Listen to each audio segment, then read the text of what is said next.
Bonjour à tous, toutes nos excuses pour le démarrage en retard de cette émission. Il y a un bouchon terrible entre Abomey-Calavi et Cotonou pour cause des travaux d'aménagement au niveau de l'unique pont qui relie les deux arrondissements des deux grandes villes du Bénin. Encore une fois, toutes nos excuses pour le démarrage de cette émission. Pour nos échanges ce matin, nous avons prévu aborder deux sujets. J'espère en tout cas que nos débatteurs pourront être là. D'abord, la situation qui prévaut à la frontière entre le Bénin et le Niger avec Boni Yahi, qui a écrit et alerté l'ancien président du Nigeria, Olusegun Obasanjo, dans la perspective de le voir souffler un mot à l'oreille de l'actuel président du Nigeria, Ahmed Bola Tinubu, et président en exercice de l'Union, de la CEDEAO, qui maintient des sanctions contre Niamey. Ensuite, nous parlerons de la situation de la jeune fille au Bénin. Le 11 dernier, le monde entier célébrait la fille et ses droits. Nous ferons un tour d'horizon de la situation des droits de la fille au Bénin.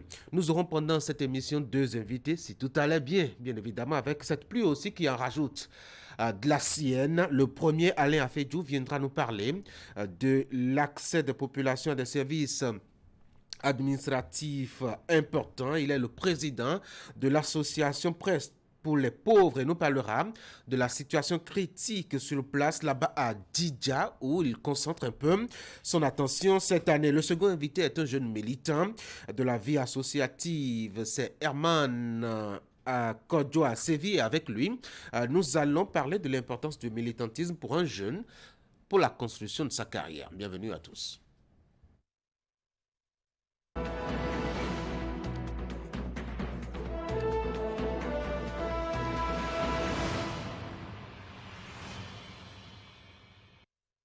Les journaux sont rares, hein, comme d'habitude les mardis matins. On va commencer par Fraternité Prof. C'est notre professeur Olo Jogou allé sur les méfaits climatiques.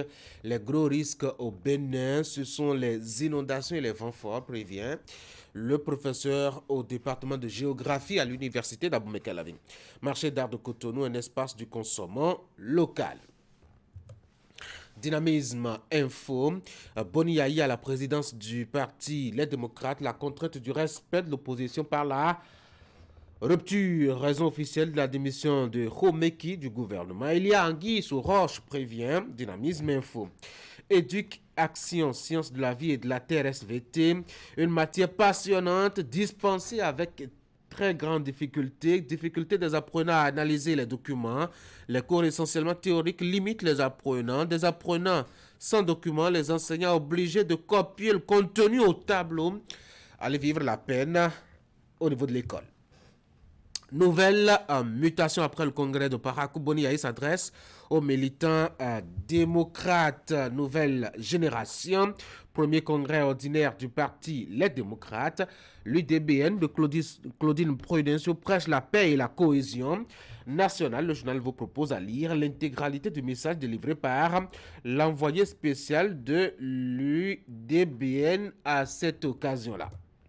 Nous sommes de retour à la une de Fraternité pour la deuxième lecture. Professeur Ole Jogun allé sur les méfaits climatiques, les gros risques au Bénin. Ce sont les inondations et les vents forts, prévient le professeur au département de géographie à l'université d'Abomey-Calavi. Marché d'art de Cotonou, un espace du consommant local. Ainsi donc, la une des quelques rares journaux parus à la rédaction de Canal 3 Bénin ce mardi matin. On peut s'intéresser un peu à l'intérieur, je dois dire, de Fraternité avec justement cette manchette qui pourrait vous intéresser. Le journal est allé interviewer un professeur spécialiste de la climatologie qui s'intéresse un peu au risque que court le Bénin dans un contexte actuel. Ce sont les inondations et les vents. Et ça a commencé depuis 2010 déjà avec cette catastrophe connue il y a donc une quinzaine d'années, faut-il dire.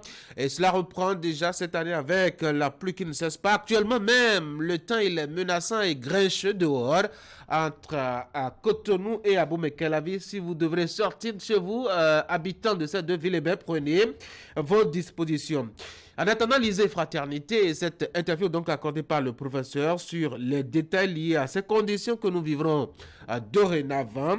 C'est une interview étalée sur, ma foi, 2 pages. Vous avez au niveau de la 8 dans Fraternité, l'actualité à l'international avec cette agression hier nuit. Deux Suédois ont été tués par coup de feu, notamment à Bruxelles. C'était des supporters qui étaient venus soutenir leur équipe de football. Malheureusement, ils y ont trouvé la vie.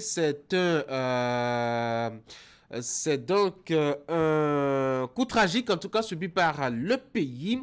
Achetez Fraternité et découvrez un peu les autres sujets de l'actualité au plan international. De retour à Canal 3 Bénin maintenant pour vous proposer le bulletin d'information avec Teddy Goudalo. Teddy, bonjour. Bonjour Tanguy, bonjour à toutes et à tous. Allez, dans les titres de votre bulletin d'information, il y a cette information qui fait depuis ce week-end le tour des réseaux sociaux. Les médias traditionnels l'ont également confirmé. L'ex-chef d'État Boni Yayi assure désormais la présidente du parti Les Démocrates. Avec sa désignation à ce poste, à quoi peut-on s'attendre dans les jours à venir sur le plan politique? Canal 3 Bénin a attendu son micro pour l'avis de quelques citoyens, comme vous le voyez déjà sur ces images. Célébration de l'excellence par l'ONG Promo Éducation et Loisirs dans la commune de Semekodi. Et là, je vous propose une autre actualité. Les apprenants qui se distinguent aux différents examens nationaux sont récompensés par Gabé Idou. Ils sont au total 222 apprenants qui ont reçu des prix de diverses natures. Voici le bulletin d'information.